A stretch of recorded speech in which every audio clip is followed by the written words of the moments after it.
Good morning. Good to be with you on this Wednesday morning. It is Wednesday, September 9th, and I hope you're having a great day. It was beautiful this morning, 73 degrees, but boy, what an interesting morning it was. I don't know if you were outside this morning. It was 73 degrees, but it's overcast. And then last night, Jennifer says it's the smoke coming in from California, the fires over there. I don't know, but it was so eerie and weird last night. Even this morning, I don't know if you ever out in the morning, but when the sun comes up, obviously the sun beats down, but it's very rare for us where the sun is covered by clouds. And even when it is covered by clouds, then you don't see the sun. But this morning, it was like this misty haze that was covering the sun. And so you could actually look at the sun this morning. And it was like looking at the moon. Let me see. I think I can I bring that up? Maybe I can, and you could see it. Here we go. Take a look. That's the sun, and it was just, you could look at it and see all the sunspots, and it was just really amazing. And so, don't go out and look at the sun today, unless it's like really, really, really hazy and cloudy, and then you can go look at the sun. But it was just beautiful this morning, and it was, again, 73 degrees, and it was just absolutely lovely. So what else? Oh, birthdays. Man, we have 4 birthdays this morning. Kelsey Smith, she's on the board. John Apgar, many of you know John. He's the pickleball champion at Del Lago, and super guy. Chad Curlin, I don't know if Chad, wonderful man with his wife and kids. And then Aiden Williams. Aiden's probably, I don't know, I think he's probably in high school still. Maybe a junior or senior in high school. Anyway, the thing about Aiden is that many, many years ago when Jennifer was teaching preschool at Fountain of Life, I think she had him in his class. So Aiden is now grown up and in high school, but he's known about him for a long time, and he's a great young man. So all 4 of them are having birthdays today. So wish them well, wish them happy birthday, and if you know them. And let's see what else. Oh, last night we had Erica Wiggenhorn on the We Can Do Hard Things conference. That was really, really great. And shout out a little bit to this Bible study and how it's helping people through this pandemic. So I appreciate that. And of course, all this online stuff is so wonderful. It really, really, truly is. Literally just think about how amazing it is that I can just cut out, a few minutes out of my day and spend time with you in the morning. And you may think that you're getting something out of this, but I guarantee you I'm getting a whole lot more out of this than you are. It is just really, really nice. I love spending time with God in the morning, but then to turn that around and spend time in Scripture and really dig in and take a look at the Scripture and go at my pace that I know is painfully slow for a lot of you, but for me it's just I just want God to speak to us through the Scriptures, and He does, right? In the olden days He spoke through the prophets, but in these latter times He spoke through His Son, and then we have the record of His Son through the Scriptures. So it's really kind of cool to be able to spend this time with you and to go through Genesis, which is one of my favorite books. And we're getting up to one of my favorite stories in the Old Testament, if not my favorite story in the Old Testament. Mostly because it was memorialized by a musical by Andrew Lloyd Webber that's very near and dear to my heart. And if you've never seen it, we'll get into that when we get into it. All right, so that's all the announcements. I'm still hearing good things about clinical trials and phase 3 trials for all sorts of things. There's 3 companies that are looking very seriously at some vaccines. The federal government has already produced or is producing these vaccines. So once they are ready to go, then these vaccines can be distributed. And a lot of people are thinking that, by the end of this year, early part of next year, we'll be able to get out of this pandemic. That would be nice.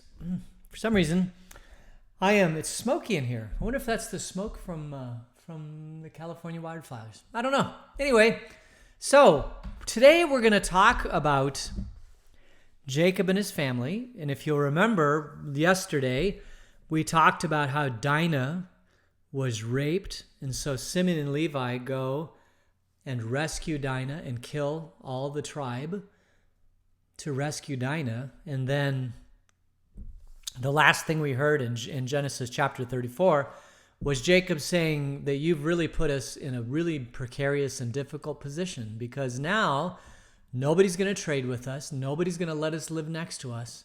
So what are we going to do? Well, we're going to find that out today, because God has a solution for Jacob. And the solution for Jacob shows up in Genesis 35. So let's just see what happens. Then God said to Jacob, "Go up to Bethel and settle there and build an altar there to God, who appeared to you when you were fleeing from your brother Esau."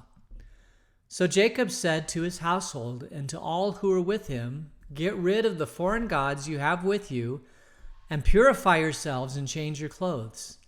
Then come, let us go up to Bethel, where I will build an altar to God, who answered me in the day of my distress and who has been with me wherever I have gone." So they gave Jacob all the foreign gods that they had in their rings and in their ears, and Jacob buried them under the oak at Shechem. Then they set out, and the terror of God fell on the towns all around them, so that no one pursued them.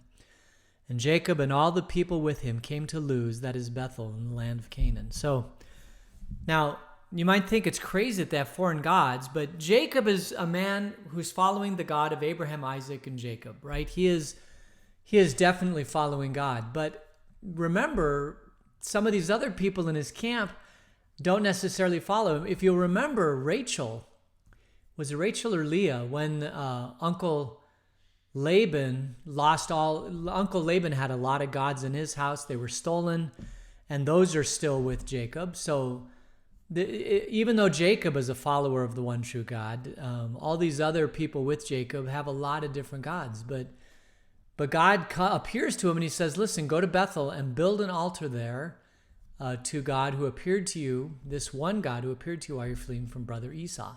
So Jacob is like, okay, I'm now going to commit to this one God. I'm going to build an altar to him. And he'd already built an altar there, but he's going to go and settle there and build an altar to God. And this is going to be the God, because this is the God that changed him from, we saw previously, where he's changed from Jacob to Israel.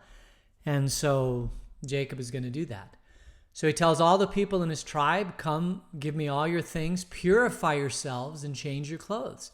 So apparently there's something about the clothes they were wearing and the gods that they had earrings, they had clothes, they had all sorts of things to remind them all these different gods.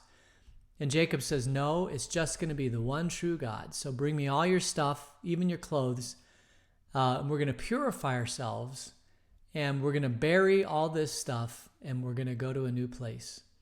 And I love this idea of burying it, because there are times in our life when,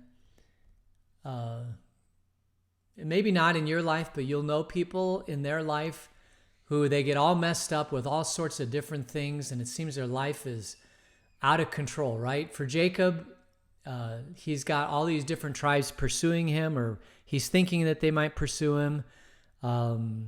He's got all this trouble going on in his life.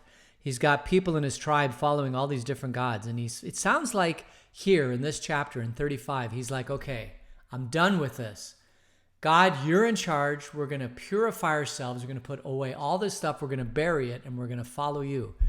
And there are times in life where you basically simply have to bury all the old stuff by the tree in Shechem, right? Bury all this stuff and start anew.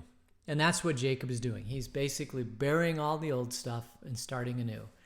And there's purification that happens at that point, right? Because it's like all the messed up stuff in my life, and now I'm going to bury it all, and now I'm going to follow you. If you've ever talked to anybody who has gone through a 12-step program, this is what they tell you to do, right? I mean, the first thing you have to do is acknowledge that there's a problem. You have to come to grips that, a lot of people who have addictions, they don't believe they have addiction. They think they can cope with it. They think that they don't have to make any major sacrifices or major changes in their life, that things are going well. Of course, all the people around him can look and see all the damage that's being done. And sometimes, if there's enough love and compassion and care there, they'll come and tell the person and point out all the damage that's being done. And if the person is willing to accept and understand and hear that, they call that an intervention, then perhaps, it'll break through this, this barrier that they have in their head.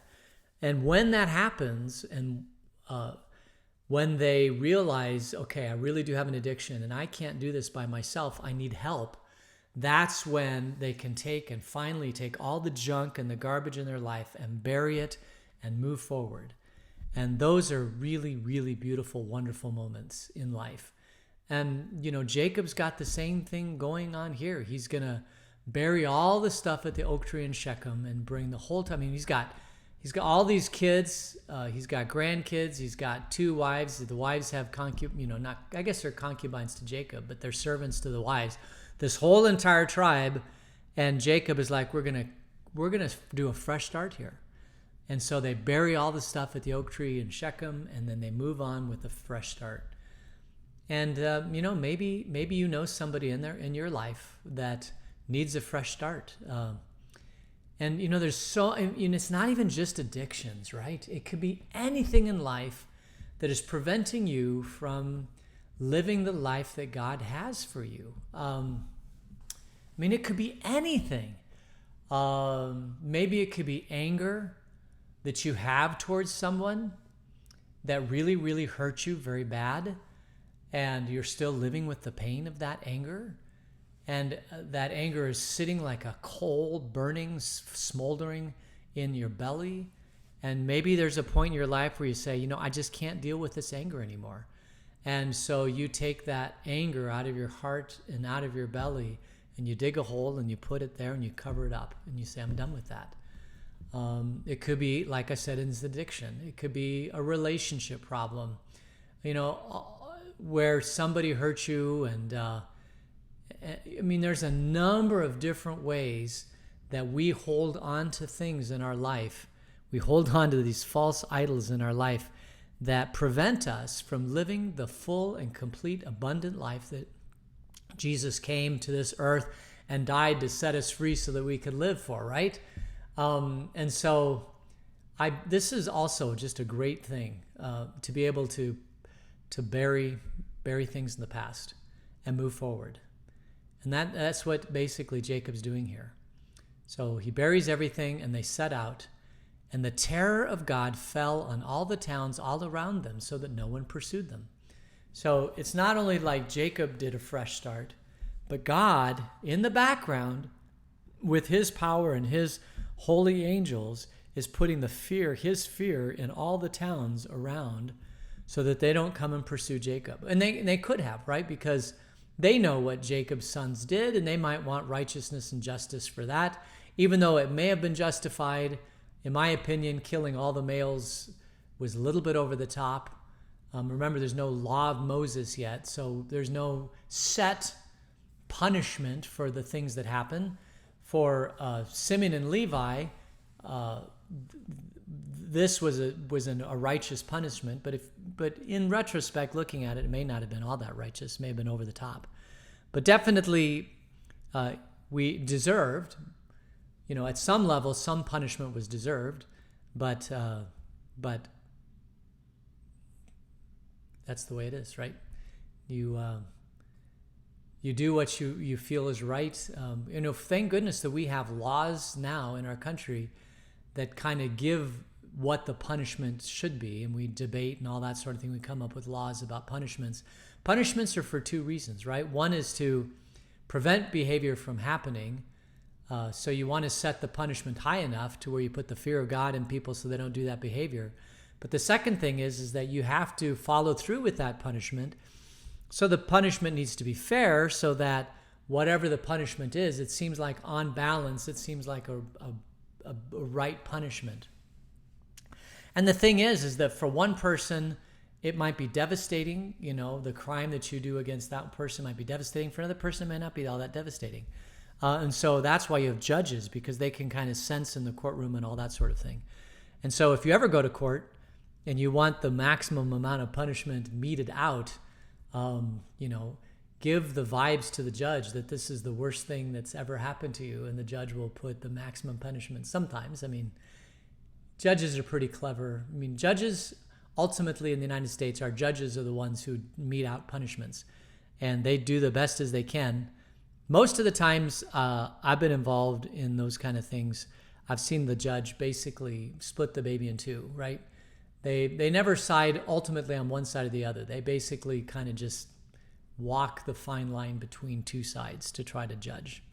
And that's one of these things that you learn, the older you get. Anyway, so, Jacob, now they're coming up to Bethel in the land of Canaan. Let's see what happens.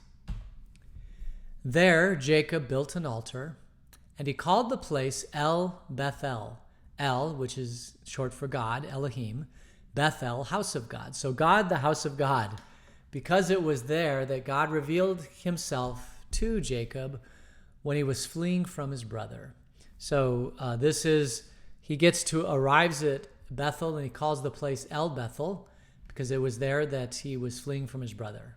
Now, Deborah, Rebekah's nurse, died and was buried under the oak outside Bethel. So it was named Alon Bakuth.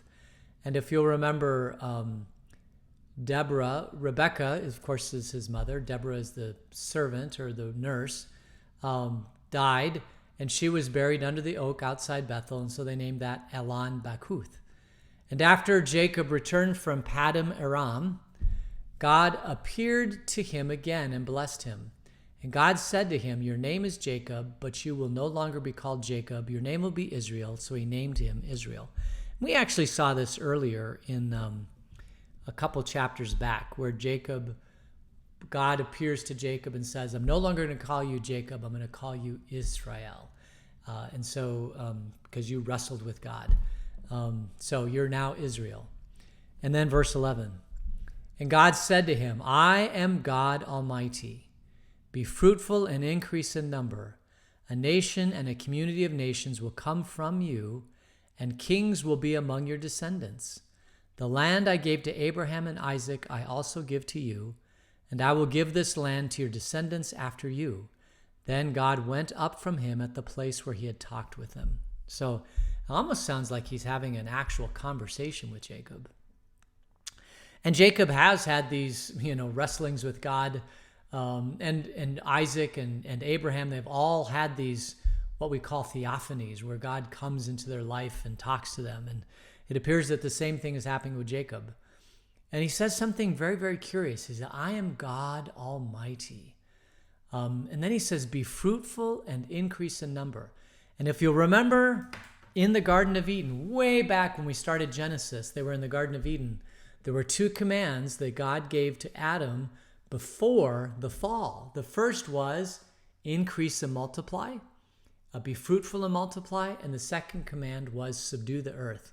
And so all of mankind before the fall, we were created to be fruitful and multiply and to subdue the earth. What do I mean by that? I mean that following God's command pre-fall is not that hard. Be fruitful and multiply is not a hard command to follow. And subdue the earth is not a hard command to follow. Subduing the earth means challenge the earth, understand the earth. And I think of that today as trying to figure out, the STEMs, the science, technology, engineering, and math, right? Trying to figure out what are all the processes, how does the earth work? What are the fundamental forces of the earth, and how are they knit together? And how can we use, the resources that God's given us to fight disease, like fight the pandemic? I mean, basically coming up with a pandemic vaccine, that's subduing the earth, right? And at some level, we want to do this. We were created to do this. So if you ever hear somebody that says that that Christians or people who are religious are anti-science, the answer should be absolutely not.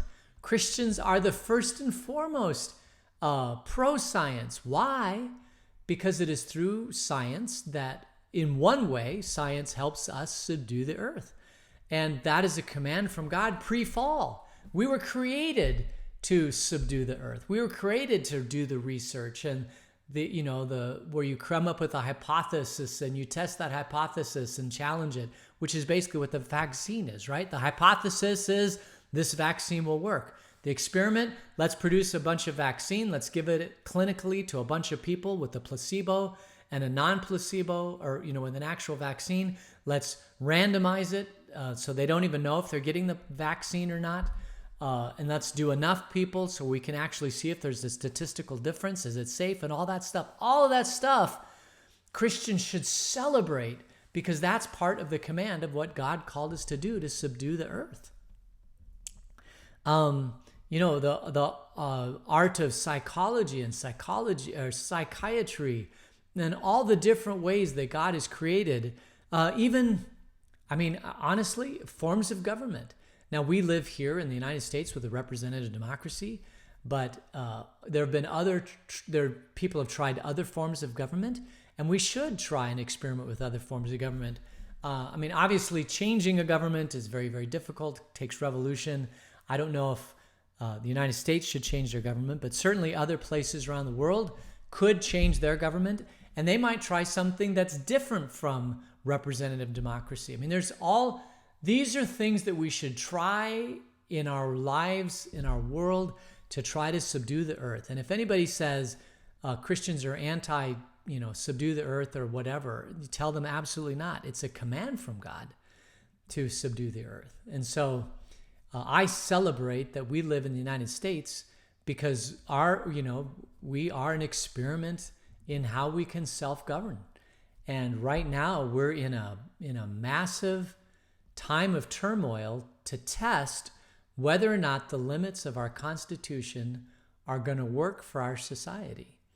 And at some point, it'll either calm itself down, maybe after the election, or maybe after some amount of change happens to satisfy the people that are rioting. I don't know, or not, but certainly we're not I don't see in my lifetime changing the Constitution. Although the only way that change has ever happened, because people get entrenched in the way of living that they are, and that includes governments. If the government isn't working for a subset or a section of the population, then it is possible that a change is necessary. Now, I personally believe, I'll give you my personal belief, that the Constitution of the United States has enough variability in it to where we can withstand some of these things. But, maybe after my lifetime, maybe in the future, we will find that there's something in our Constitution that just doesn't work for a subsection of the population, and a change needs to make. And if the government makes that change, great. If that government continues to not make that change, then the only way the change can be made is through revolution. And revolutions do cause pain and bloodshed and lives lost and all that sort of thing. And I have no idea. I'm not making a political statement, except that I think that the Constitution of the United States is robust enough and strong enough to handle the riots that we're seeing today. But I don't know in the future, what issues may arise and whether or not the Constitution can handle those issues or not. And that's for a later discussion at a later time. But we should subdue the earth. And so I don't know how I got off on subduing the earth, but I did. So anyway, be fruitful and increase in number. And then he says, a nation and a community of nations will come from you. Kings will be of your descendants. Of course, we know some of those kings that come, King David and Jesus, the ultimate king, comes from Jacob and Israel. All right, let's continue on.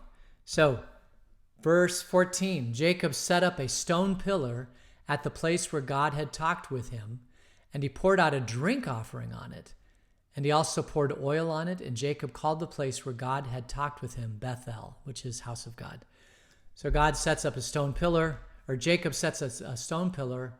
It's a fresh start, and he pours a drink offering on it. All right, so we'll just go ahead and finish out this chapter. There's not a whole lot left. Verse 16. Then they moved on from Bethel, while they were still some distance from Ephrath, Rachel began to give birth and had great difficulty. And as she was having great difficulty in childbirth, the midwife said to her, "Don't despair, for you have another son." As she breathed her last, for she was dying, she named her son Ben-Oni, but his father named him Ben-Yamin. This is very sad. If you'll remember, Jacob spent 14 years of his life working so that Uncle Laban would give to him Rachel. Rachel was the love of his life. Rachel was everything to Jacob. Jacob, his heart was set on Rachel from the first time he looked at her. And he had to marry Rachel's older sister Leah in order to get Rachel. He had to work 14 years, but through Rachel and Leah, he was able to have a bunch of children. Rachel and Leah had servants. He had children through them. That gave him all the people that he has, all the sons that he has. Up before this, he has 11 sons and one daughter, Dinah. And now he has another son, and this son is Benjamin. And you can imagine now that Benjamin is a very, very special son to Jacob, because it was through Benjamin that Rachel died. And so the last vestige of Rachel, all the love and the compassion in his heart and everything that he had, now falls on Benjamin or Joseph. So Rachel has two sons from Jacob. One is Joseph, and now this other one is Benjamin. All the other sons are from other wives, but his heart was towards Rachel. And so naturally, Jacob just has this natural affinity and love for Benjamin and for Joseph. They are really very, very, very special sons to Jacob. Now, I'm sure Jacob appreciates all of his other sons, loves all his other sons, but there's something about Joseph and now Benjamin that are special to Jacob's heart. Then we'll go on verse 19. So Rachel died and was buried on the way to Ephrath, that is Bethlehem. And over her tomb Jacob set up a pillar, and to this day that pillar is marked as Rachel's tomb. So apparently it was still there.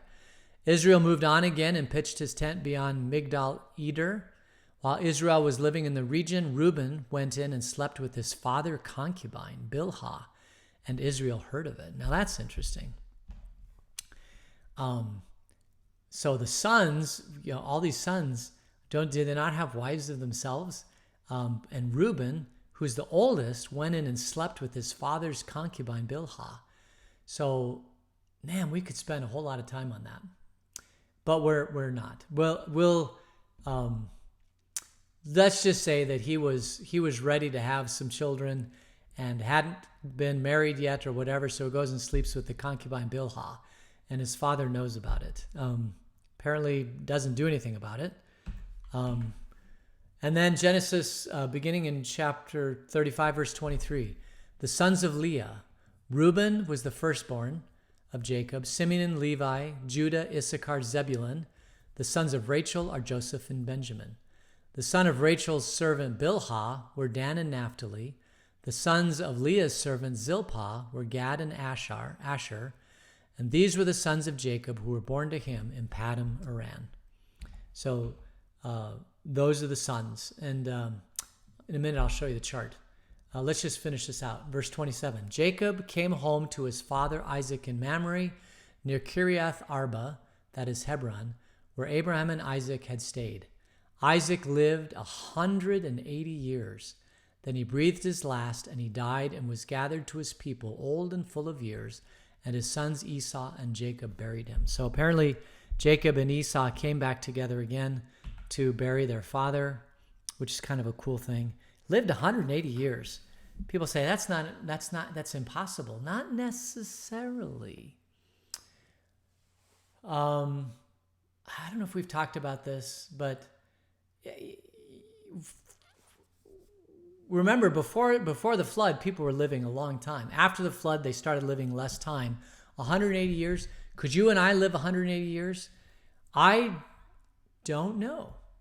I mean, will medical science figure out what is the thing that we're lacking in our diet or nutrition or exercise or way of life or stress or something that prevents us from living longer lives. And I don't know. And Jacob, remember, was blessed and touched by God. So he knew he was a child of God. And so I don't know. 180 years to me seems a very, very, very long time, but maybe not. Maybe science and technology. I mean, we now have people, the life expectancy 100 years ago was 35 or 40. And now the life expectancy, I clearly think I'm going to live for sure in my 80s, probably in my 90s. I mean, my dad, my grandparents all lived into their 90s. Although my dad's not 90 yet, but he's in really good health, and I can see him going well into his 90s. And we've known other people. There's a person in our congregation, 98 this week, and she wants to go to 100, and I think she absolutely will. And so 100 is the new 80, right? So could we live to 180? I don't know. What would it take for us? When will science and technology and subdue the earth? When will we figure out what it is that we need to do to our life so that we can live to 180? And I don't mean just like, gasping for breath at 180, but I mean, living a rich and full and wonderful, alert life, past 100. And man, those people are coming out of the woodwork. There's a lot of people that are living into their hundreds now. And I think we're in a generation now where science and technology, most people die from two major things, right? Heart disease and cancer. Well, we are rapidly trying to figure out what both of those things, how to solve both of those things. And then diseases, what used to kill most people was diseases, right? We've pretty much tackled most diseases. Every once in a while, one pops up, this COVID-19 pops up. But if you don't have a disease and you're not going to die of cancer or heart disease, then you're just going to die of old age. And so anyway, it would not surprise me if my granddaughter lives in a generation where everybody's life expectancy is well into the, past 100. That would not surprise me at all. So when they say that Isaac lived 180 years old, I can kind of see it. You might think it's stretching it a little bit, but his gene pool is closer to Adam and Eve's, so it's a stronger gene pool. The food that they were eating is definitely food that was in the Garden of Eden that they've learned how to eat, and it might be in that region that maybe we've long since lost. And maybe some of those foods have anti-aging things in them that have been lost. I don't know the answer to this, except that I think science and technology will figure it out at some point, and I'm excited about that. All right, so let's just really quickly look at the chart here. These are the 12 tribes of Israel. You can see Abraham, Isaac, and Jacob. And then Jacob has two wives, Leah and Rachel. Rachel is the one that he absolutely fell in love with. Leah is the older sister, Rachel is the younger sister. And you can see that Leah has Reuben, Simeon, Levi, Judah, Issachar, Zebulun, and Dinah all come from Leah. So you can see why Reuben and Simeon were upset when Dinah was raped, because that's their actual blood sister. And then after Judah was born, Rachel still hadn't had any children, so she tells Jacob to consummate with Rachel's servant, Bilhah. So then you have Dan and Naphtali. And then Leah's like, well, if you can do that, then I can do it too. So she tells Jacob to have sex with Zilpah, and they have Gad and Asher. And then lo and behold, at the end of all this, finally Rachel has two children, Joseph and Benjamin. And of course, Joseph and Benjamin are very precious and loved children of Jacob. And he has a special love in his heart for those two. And of course, we should weep over the fact that Rachel died in childbirth. That's, we don't have people die in childbirth as much. What is it that they get? It's not sepsis, but it's but they get fetal. I don't know, but there is a syndrome. Happened in Downton Abbey. That show Downton Abbey. One of the daughters died of whatever that is, that disease where the body goes into shock basically as it's having childbirth, and it's terrible. Now we know how to deal with it, but back then, they didn't know how to deal with it, and if it was a really difficult pregnancy, people died. Anytime you had children, there was a potential you're going to die. Now it doesn't happen so much, but back then it did. So this kind of ends this portion. I think we're just chapter 35. We're going to move into chapter 36, and then we're going to get into a great story of the Bible. So let's just go ahead and close in prayer. Dear God, thanks for today. Thank you for gathering together around your word. We thank you for the examples that you provide to us of people who lived their lives in real situations. Continue to guide us in all that we do, and until we meet again, keep us in your grace. In Jesus' name, amen. All right, so that is where we'll leave it today. Thanks so much for joining me. I pray you have a great rest of the day, and we'll see you tomorrow. Take care. Bye.